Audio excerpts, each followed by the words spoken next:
شەویستان بێگومان ماڵ و سەروەت و سامانی ڕاستەقینەی ئێمە تەنها دوو شتە.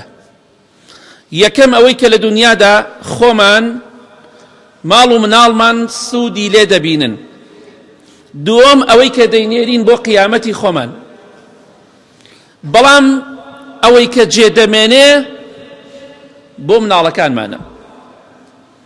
بەڵام ئەوەش باش باش بزانین دوای مردنمان بە چەند مانگێک بە چەند ڕۆژێک ئەوەی کە بە تەمەنی خۆمان بە ماندووبوون و بە ناڕەحەتی کۆمان کردوتەوە مناڵەکانمان دابەشی دەکەن. واللهی جاری وا هەیە دەزانم لە سێم ڕۆژی تەعزەی باوکیانە میراتەکەیان بەش کردووە بۆتە شەڕیشیان. واللهی لەسەر گەڵایە دوو گەڵا بۆتە شەڕیان برا و خوشک. کەواتە ئاگادار بە ڕۆژێ دێتە ئەو ماڵە ماڵی تۆ نییە. بەخوا مناڵەکانت زۆرێک لە مناڵەکان دەزانم واللهی کاتێکە دەیانەوێت قوربانیەک بۆ دایک و باوکی مردویان بکەن یا حەجێکی بۆ بکەن یا عومرەیەکی بۆ بکەن، واللهی مناقەشە و مەرج ئەوانە دروستە بێ. نەیدەی بەخوا پارە نادەم، ئەبێت تۆ شەونە پارە دەی، ئەگەی نابێت ئامادەنین قوربانیەکت بۆ بکەن بەبێ مناقەشە بەبێ مەرج. زۆربەی مناڵەکان وان. کەواتە بزانە چۆن کۆی دەکەیتەوە، بە حەڵاڵ بە حەرام، بە غەش و خیانەت و فڕوفێڵ، یا بە شێوەیەکی عاقڵانە و ڕێکوپیەکانە کۆی دەکەیتەوە. بەخوا ئەوەی بە حەرام کۆت کردبێتەوە ئەوان مناڵەکان سوودی لێ دەبینن، بەڵام دڵنیا بە تۆ زەرەری لێ دەکەی، تۆ قیامەتت خۆت ناشرین دەکەی، تۆ سزایەکی قورس تووشی خۆت دەکەی.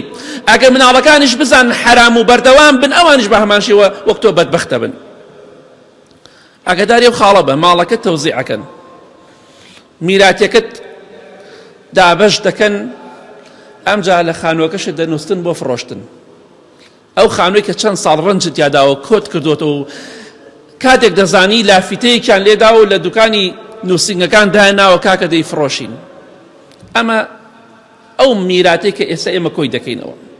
جا پێویست ناکە بۆ مناڵ بۆ ژن بۆ هیچ کەسێک خۆت بخەیتە ناو جەهەنەمەوە. کەواتە ئاگاداری خۆت بە یەومە ينظر المرء ما قدمت يداه یا لەیتەنی قدمت لحیاتی. ئەوەی کە لە دنیادا پێشت خستووە ئەوە دەبینیت.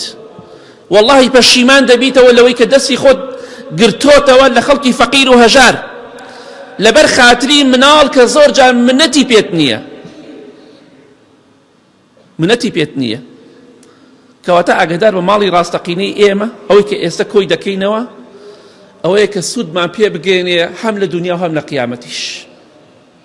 کەواتە خۆشەویستان ئاگادار بین ئێمە میرات کۆ ئەەکەینەوە با نەبێتە بەڵایەک بۆ قیامەتمان.